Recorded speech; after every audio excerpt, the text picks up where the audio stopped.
Numeros 4.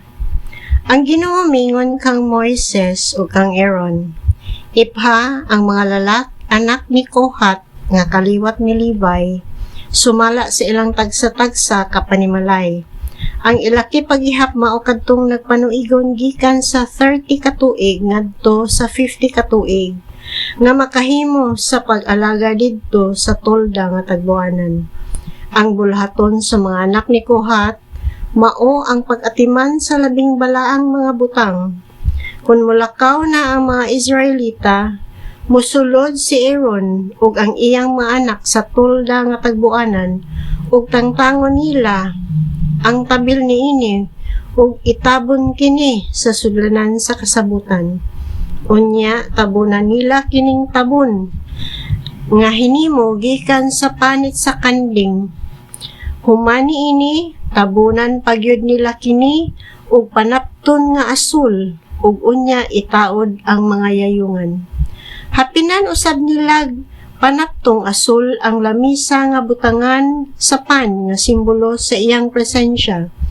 Unya ipamutang sinila ang mga plato, ang mga sudlanan sa insenso, mga panaksan ug ang mga sudlanan sa halad nga ilimnon.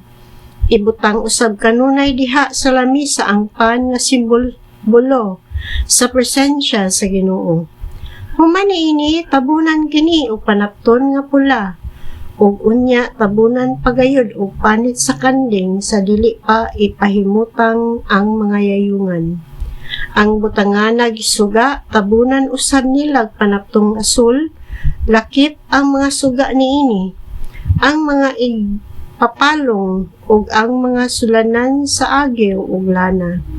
Huston usab nila kini ug panit sa kanding, unya ibutang sa yayungan.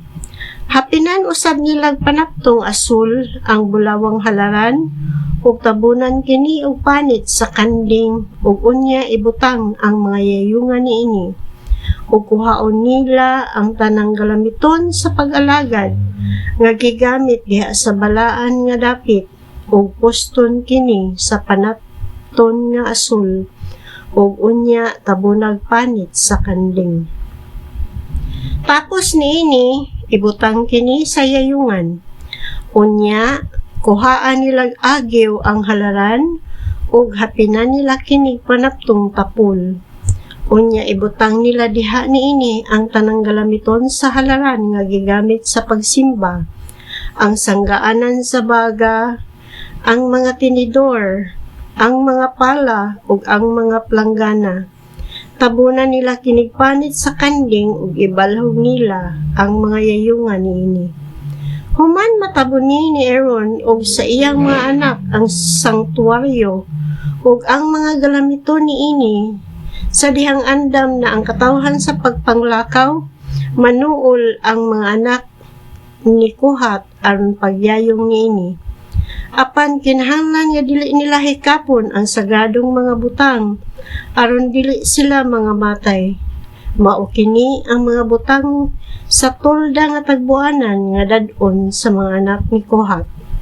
Si Eleazar nga anak ni Aaron mo'y mag-atiman sa lana alang sa suga ingon man sa humot nga insenso, sa naandang halad nga uhay o sa lana nga igdidihog. Siya ang tigdumala sa pag-atiman sa tibok tolda o sa tanang kasangkapan niini. Ang Ginoo mingon kang Moises o kang Aaron, ayaw puuha ang kaliwat ni Kohat. Hinuon kaluoy sila ug ayaw sila ipapatay inigduol nila sa balaang mga butang. Musulod si Aaron ug ang iyang mga anak sa tolda nga tagbuanan ug tugyanan nila ang tagsa-tagsa kakaliwat ni Kohat sa ilang buluhaton ug dad-unon. Apan ayaw pasudla ang mga kaliwat ni Kohat aron pagtan-aw sa mga balaang butang, bisag makadiyot lamang aron dili sila mga matay. Ang Ginoo mingon kang Moises, ipha ang mga anak ni Gerson sumala sa ilang tagsa-tagsa kapanimalay.